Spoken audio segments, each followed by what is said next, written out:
قال، انہوں نے کہا، صلی بنا رسول اللہ صلی اللہ علیہ وسلم ذات یوم، ایک دن حضور نے ہمیں نماز پڑھائی، امامت فرمائی، ثم اقبل علینا بوجہہ، پھر اپنا چہرہ اپنا رخ ہماری طرف کر کے آپ نے گفتگو شروع کی، فوعظنا موعظۃ بلیغۃ، پھر آپ نے ایک ایسا واعظ فرمایا جو بہت ہی دلوں میں اتر جانے والا تھا، بلیغ، بلغ پہنچ جانا، تو گویا کہ وہ ہمارے دلوں میں سرایت کر گیا۔ ذرفت منہ العیون، اس کی تاثیر اس درجے ہوئی کہ ہماری آنکھوں میں آنسو ابل آئے، بہہ پڑی ہماری آنکھیں۔ وَوَجِلَتْ مِنْهَا الْقُلُوبُ، اور ہمارے دل جو ہیں دہل گئے، لرز گئے۔ فَقَالَ رَجُلٌ، تو عرض کیا ایک شخص نے، یا رسول اللہ، اے اللہ کے رسول صلی اللہ علیہ وسلم، كَأَنَّ هَذِهِ مَوْعِظَةُ مُوَدِّعٍ،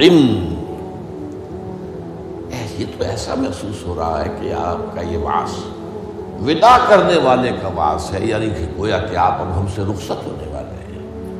معلوم ہوتا ہے کہ یہ آخری وعظ ہے جو آپ نے ارشاد فرمایا، جس درجے کا بلیغ اور مؤثر وعظ آپ نے، اور دلوں میں کھب جانے والا، جس سے آنکھوں میں آنسو کے جو دریا بہنے لگے اور دل جو ہے دہل گئے۔ تو کأن هذه موعظۃ مودع، وداع کرنے والا، مودع، تو جیسے وہ جاتے ہوئے آخری وقت میں نصیحت کرتا ہے، آپ کی معلوم ہوتا ہے ایسی نصیحت ہے۔ فأوصنا، تو ہمیں ذرا مزید وصیت فرمائیے کہ آپ ہمیں کیا تاکید کر رہے ہیں، اگر یہ واقعی آپ کا اس دنیا سے رخصتی کا وقت قریب آ گیا ہے تو پھر ہمیں وہ باتیں بتائیے کہ جن کی ہمیں سب سے زیادہ ضرورت ہوگی۔ اب یہاں سے حضور کا قول شروع ہو رہا ہے۔ فقال، حضور نے فرمایا، اوصیکم بتقوی اللہ، سب سے پہلے تو میں وصیت کرتا ہوں تمہیں اللہ کا تقوی اختیار کرنے کی۔ تقوی کے معنی بہت مرتبہ بیان ہو چکے، بچنا، اور یہ تقوی ایک دنیا کا ہے، ایک آخرت کا ہے۔ دنیا میں معصیت سے بچنا، گناہوں سے بچنا، اللہ کی نافرمانی سے بچنا، شریعت کے حدود سے تجاوز کرنے سے بچنا، یہ بچنا ہے، بچ کر چلنا۔ جیسے کہ کسی گھنے جنگل میں سے گزرنا پڑے انسان کو، اور وہاں کوئی پگڈنڈی بھی نہیں، کوئی راستہ بنا ہوا نہیں، اونچی اونچی گھاسیں اور درخت ہیں، اور اگر وہ امیزون کا ٹاس ہو یا کانگو کا ٹاس ہو تو درختوں سے لٹکے ہوئے بھی سانپ موجود ہوتے ہیں۔ تو اب ظاہر بات ہے کہ آدمی کس طرح چوکنا ہو کر پھونک پھونک کر قدم رکھے گا، کہیں ایسا نہ ہو کہ کوئی سانپ کنڈلی مارے بیٹھا ہو اور میرا پاؤں اس پر پڑ جائے، یا اور کسی موذی جانور کا کوئی بھٹ ہو، کوئی بل ہو اور اس میں میرا پاؤں پڑ جائے۔ تو یہ بچ کر چلنا کہ لو سانس بھی آہستہ کہ نازک ہے بہت کام، آفاق کی اس کارگہ شیشہ گری کا، ہر سانس کا لحاظ رکھو۔ تو سب سے پہلے تو اوصیکم بتقوی اللہ، نمبر 2 والسمع والطاعۃ، ایک نظم جماعت جو ہے، تمہاری اجتماعیت، صاحب باتیں میرے بات خلافت ہوگی۔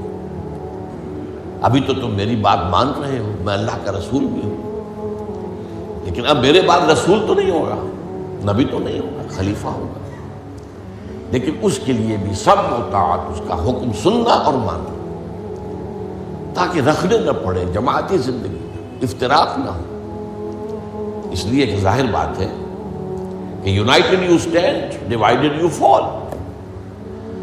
جب ڈویژن ہو جائے، اختلاف ہو جائے تو پھر ظاہر بات ہے زوال آ جائے گا، اور یہ ہوا ہے۔ حضرت عثمان رضی اللہ تعالیٰ عنہ کی شہادت کے بعد سے وہ ڈویژن ہو گئی، شیعان عثمان، شیعان علی، اور پھر آپ کو معلوم ہے خانہ جنگی ہوئی۔ حضرت علی رضی اللہ تعالیٰ عنہ کا جو پورا عہد خلافت جو ہے وہ خانہ جنگی کی نظر ہو گیا۔ 1 لاکھ کے قریب مسلمان جو ہے ایک دوسرے کی تلواروں اور تیروں اور نیزوں سے ختم ہو گئے۔ تو ظاہر بات ہے کہ پھر زوال تو شروع ہو ہی جانا تھا۔ فرمایا والسمع والطاعۃ وإن كان عبدا حبشيا،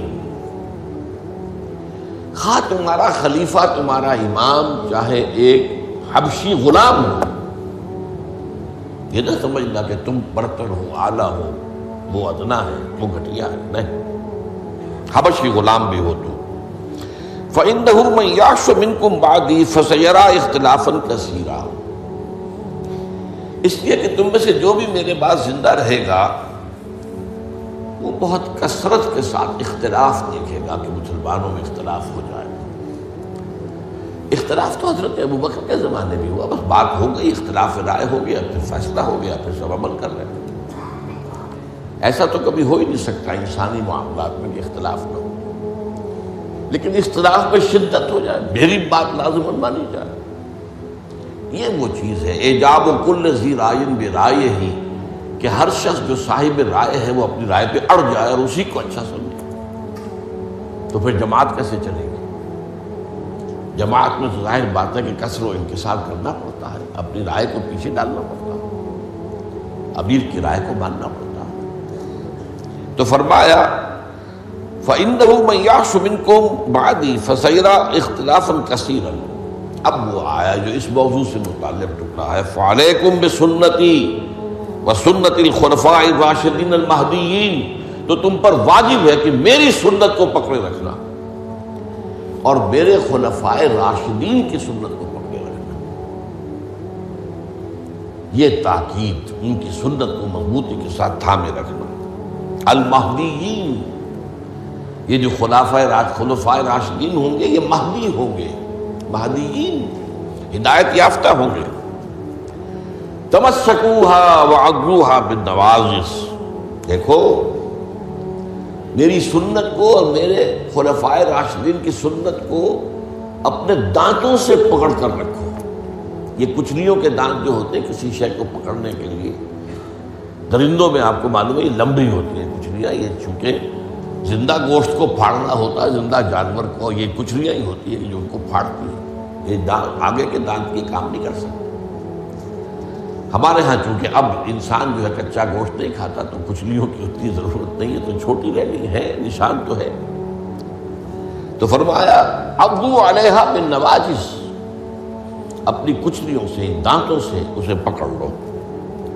وَإِيَّاكُمْ وَالْمُحْدَثَاتِ الْأُمُورِ، اور دیکھو ہرگز نئے پیدا ہونے والے معاملات کی پیروی نہ کرنا، یہ بدعت ہے۔ میں پچھلی مرتبہ بیان کر چکا ہوں، بدعت اور محدثہ، بدعہ محدثہ یہ ہم معنی الفاظ ہیں۔ وَإِيَّاكُمْ وَالْمُحْدَثَاتِ الْأُمُورِ فَإِنَّ كُلَّ مُحْدَثَةٍ بِدْعَةٌ وَكُلَّ بِدْعَةٍ ضَلَالَةٌ، اس لیے کہ ہر نئی پیدا شدہ چیز بدعت ہے اور ہر بدعت گمراہی ہے۔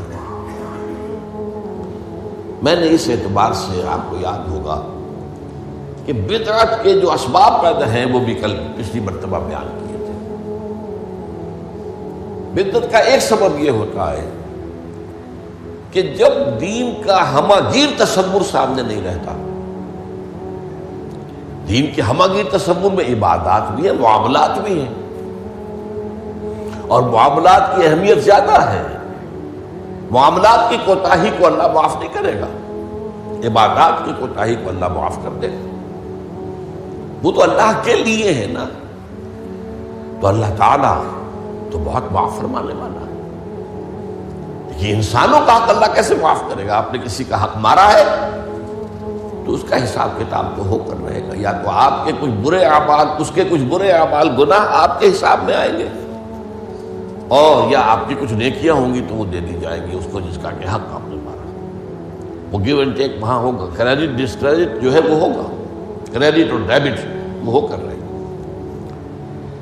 اب تیسری چیز اور ہے، عبادات، معاملات، اور سب سے اوپر اللہ کے دین کو غالب کرنے کی جد و جہد۔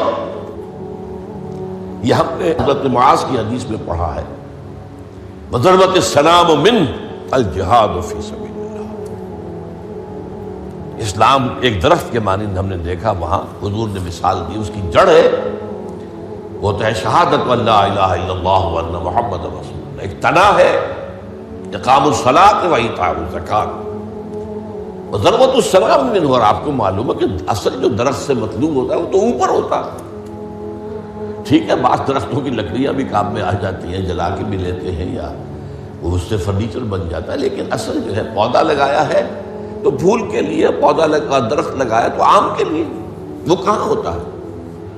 وہ تو جڑ میں تو نہیں لگتا، وہ تنے پر نہیں لگتے، وہ تو اوپر۔ تو وہ جو چوٹی ہے وہ جہاد فی سبیل اللہ ہے۔ اب کچھ لوگوں کی زندگی سے یہ جہاد خارج، انہیں تصور ہی نہیں کہ یہ بھی کوئی فرض ہے،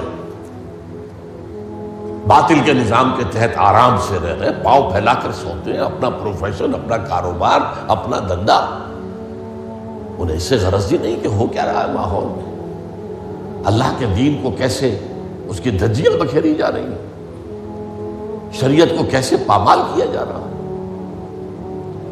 دین میں کیسی تبدیلیاں کی جا رہی ہیں، انہیں فکر ہے۔ تو ادھر سکڑ کر آ گئے۔ اور کچھ لوگ وہ ہیں جو معاملات کو بھی چھوڑ بیٹھے، کاروبار میں تو سود کیا کرے، لینا ہی ہے دینا ہی ہے، بینک سے روپیہ لیے بغیر کاروبار کیسے بڑھائیں، کارخانہ تو لگانا ہی ہے تو بینک سے تو قرض لینا ہی ہے، چھوٹے مکان میں کیسے رہوں، بڑی حویلی تو بنانی ہی ہے، وہاں سے جو ہے بینک سے قرضہ لینا ہی ہے، یا اسی طریقے سے اور کا معاملات کے اندر جو ہے وعدہ خلافی ہو رہی ہے، جھوٹ ہے وغیرہ وغیرہ، دھوکہ ہے۔ اب وہ دین سکڑا، ایک حصہ اقامت دین کی جد و جہد خارج از بحث، معاملات اس کے اندر بھی کمی، تو اب سارا جو گاڑھا پن ہے وہ عبادات میں آ گیا۔ میں نے مثال دی تھی آپ کو کہ ایک تشلا ہوتا ہے نا، اس میں پانی بھرا ہوا ہے، 1 انچ اونچا ہے، 2 انچ اونچا ہے، اسی کو آپ کسی جار میں ڈال دیجئے وہ 1 فٹ اونچا ہو جائے گا۔ تو جب آپ نے یہ بیس اس کا تنگ کر دیا، نہ اقامت دین کی جد و جہد رہی اور نہ معاملات کی پیروی رہی، تو سارا زور اب عبادات، ہر سال عمرہ فرما رہے ہیں، کمائی حرام کی ہے۔ کچھ لوگ ہیں بڑے فخر سے کہتے ہیں ہر سال حج کو جاتا ہوں، اور میرا مصلی مقرر ہے پہلی صف کے اندر، وہاں شرطوں کو رشوت دیتے ہیں اور وہ ان کے مصلی محفوظ رکھتے ہیں، سمجھتے بڑی نیکی کا کام کر رہے ہیں۔ حالانکہ دیکھیے، میں خاص طور پر آپ کو بتا دوں، حضور صلی اللہ علیہ وسلم نے جو عمرہ قضا تھا صلح حدیبیہ کے بعد ہوا، اس کے بعد کوئی عمرہ نہیں کیا۔ سن 8 ہجری میں مکہ فتح ہو گیا، اس کے بعد تو آپ بادشاہ تھے، اب کون روکنے والا تھا؟ کوئی عمرہ نہیں کیا۔ وہ ساری جد و جہد دین کو غالب کرنے کے لیے ہو رہی ہے، آپ کا سارا وقت اس میں لگا ہوا ہے۔ پھر حج نہیں کیا، سن 8 میں رمضان میں مکہ فتح ہو چکا ہے، آپ حج کر سکتے تھے، سن 9 میں بھی نہیں کیا۔ قافلہ جو ہے حجاج کا وہ بھیج دیا، مدینے سے روانہ کر دیا، حضرت ابو بکر کو امیر الحج پر خود دی گئی۔ صرف ایک حج ہے، وہ آخری حج جسے ہم حجۃ الوداع کہتے ہیں۔ اس سے سمجھنا چاہیے ریشیو پروپورشن دین میں کیا ہے، واٹ از واٹ، کس چیز کی کیا قدر و قیمت ہے، کون سی چیز کتنے درجے میں مطلوب ہے۔ یہ جب جو ہے جیسا کہ میں نے کہا یہ دین کا تصور سکڑے گا تو عبادات، اور یہ عبادات خلوص کے ساتھ ہو رہی ہوں گی، اور ان عبادات کے اندر تشدد بھی ہوگا اپنے اوپر اور مبالغہ ہوگا، بڑھاتے چلے جائیں گے، اور یہاں تک کہ اس میں بدعات ایجاد ہو جائیں گی۔ اب خاص طور پر شب برات، پندرہویں شب، بہت جو ہے عبادت کر، باقی تو جو کچھ ہوتا ہے اس کو تو چھوڑ دیجیے، آتش بازی ہوتی ہے یا کچھ اور جو ہنگامہ ہوتا ہے، جو جشن، یہ تو کچھ سرے سے دین سے کوئی سروکار ہے ہی نہیں۔ لیکن خاص طور پر اس رات کو مقرر کر لیا، حالانکہ کوئی قوی احادیث موجود نہیں ہے۔ اسی طریقے سے معراج کی شب، وہ ساری چیزیں کیوں ہو رہی ہیں؟ اس لیے کہ عبادات کا جو معاملہ ہے پوری توجہ ان پر مرتکز ہو گئی۔ اچھا دوسرا مسئلہ کیا ہوتا ہے؟ عبادات میں بھی ایک ہے ان کا ظاہر رسم، ایک ہے باطن روح۔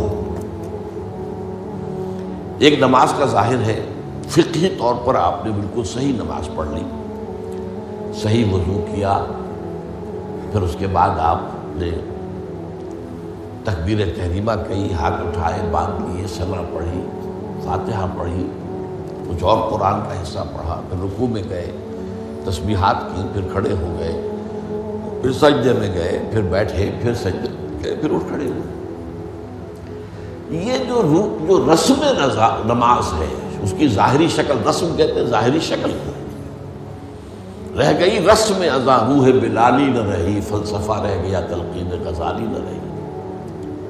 اب اگر اسی پر توجہ مرتکز ہو جائے گی تو روح دین کی طرف سے توجہ ہٹ جائے گی۔ اس ظاہر کے بارے میں تو بڑی نیم میخ ہوگی، چھوٹی چھوٹی باتوں کے اوپر اختلاف ہو جائے گا، من دیگرم تو دیگری، یہ کیا کیا تو نے؟ آمین زور سے کہہ دیا، یہ ہماری مسجد میں آیا کیسے تو؟ آئندہ جرات نہ کرنا، ٹانگیں توڑ دیں گے۔ یہ کیا رفع دین کر رہے ہیں؟ چھوٹی چھوٹی چیزیں، بڑی چیزیں سب ہضم، لکڑ ہضم، پتھر ہضم، سود ہضم، جھوٹے کاروبار سے آنے والی آمدنی ہضم، یہ اختلافات ہضم نہیں ہوتے۔ اس میں پھر رسومات کا اضافہ ہوگا، رسومات پر رسومات، رسومات پر رسومات۔ اب اسی کی ایک مثال ہے، شادی بیاہ کے لیے رسمیں کتنی ہو گئی۔ ہم نے تحریک شروع کی، اللہ کا شکر ہے، کچھ چرچا ہے۔ بھائی نکاح مسجد میں کرو، لڑکی والوں کے ہاں کوئی دعوت اطعام اس کا ثبوت نہیں ہے۔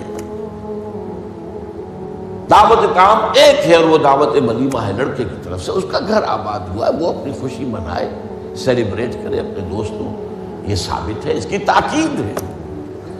باب الولیمہ حدیث کی کتابوں کے اندر پورا باب ہے، باقی اور کوئی نہیں۔ اب یہ ہمارے ہاں بارات چڑھ رہی ہے اور پہلے سرا بن رہا ہے اور پھر وہاں کچھ پیسے پیش کیے جا رہے ہیں، پھر وہ بارات گئی ہے جتھا بن کر، اور وہ لڑکی والوں کے ہاں جو ہے وہاں نکاح ہوا ہے اور وہاں پھر وہ جو کھانے کھائے جا رہے ہیں ان میں جو آپ کو معلوم ہے اسراف ہو رہا ہے، جو کھانا جو ہے برباد ہو رہا ہے جس طریقے سے کھاتے ہیں، یہ ساری چیزیں۔ اور پھر کتنی دعوتیں ہوتی ہیں، مہندی کی دعوت ہو رہی ہے، مہندی کی رسم ہو رہی ہے، ابھی تو تاریخ لینے جا رہے ہیں لڑکی والوں کے ہاں، وہ دعوت ہو رہی ہے، جشن ہو رہا ہے۔ پر ہوتا کہاں ہے یہ؟ جن لوگوں کی حرام کی کمائی جو ہے، جن کے پاس انبار اس کے ہیں، وہ اپنی دولت کے اظہار کے لیے یہ سارے کام کرتے ہیں، اور اس کا نام تبذیر ہے قرآن مجید کی اصطلاح میں، تبذیر۔ ان المبذرین کانوا اخوان الشیاطین، یہ جو پیسے لٹانے والے ہیں اپنے نام و نمود کے لیے، شہرت کے لیے، دکھاوے کے لیے، یہ شیطانوں کے بھائی ہیں۔ نتیجہ کیا نکلتا ہے؟ آپ کے پاس تو دولت کے انبار تھے، آپ نے کیا، ایک غریب آدمی کی مصیبت ہو گئی، وہ کیا کرے؟ میری بیٹی کیا کہے گی؟ میری شادی پر میرا باپ یہ بھی نہیں کر سکتا۔ وہ کھاتے پورے کرتے ہیں جس طرح بھی ہو، کچھ بھی، کہیں حرام سے کمائیں، کہیں چوری کریں، کہیں ڈاکہ ڈالیں، کہیں رشوتیں لیں، جس کے ہاں چند بیٹیاں ہو جائیں اس کی نیندیں حرام ہو جاتی ہیں۔ جبکہ اسلام کا اصول یہ ہے، شادی میں لڑکی والوں کا ایک پیسہ بھی خرچ نہیں ہونا چاہیے، مہر لڑکا دے گا، محفل نکاح میں چھوارے لائے یا کچھ اور لائے، ٹافیاں لائے، کچھ آئے، منہ میٹھا کرانے کے لیے لڑکا لائے گا، ولیمہ لڑکا کرے گا، لڑکی والوں کو تو خرچ ہی نہیں، نہ جہیز کا کوئی تصور اسلام میں۔ لیکن ہمارے یہاں سارا معاملہ الٹا ہے۔ تو یہ ہے اصل میں جو اسباب ہوتے ہیں۔ اس میں نے ایک چیز آپ کو اور بتائی تھی، جہاں کوئی بدعت آئے گی وہاں سے کوئی سنت غائب ہو جائے گی۔ حدیث سنانے سے رہ گئی تھی،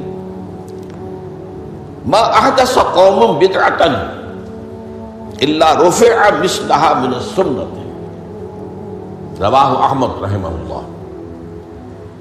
کوئی قوم بھی کوئی بدعت ایجاد نہیں کرتی مگر یہ کہ اس کی ستا اٹھ کے کوئی نہیں خوش ہوتا،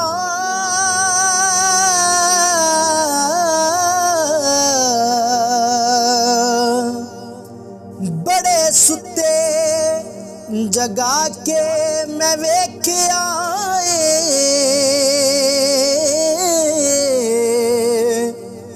کتے جیا نہیں کوئی وفادار ڈٹھا، تے ٹکر سکا بھی پا کے ویکھ آئے۔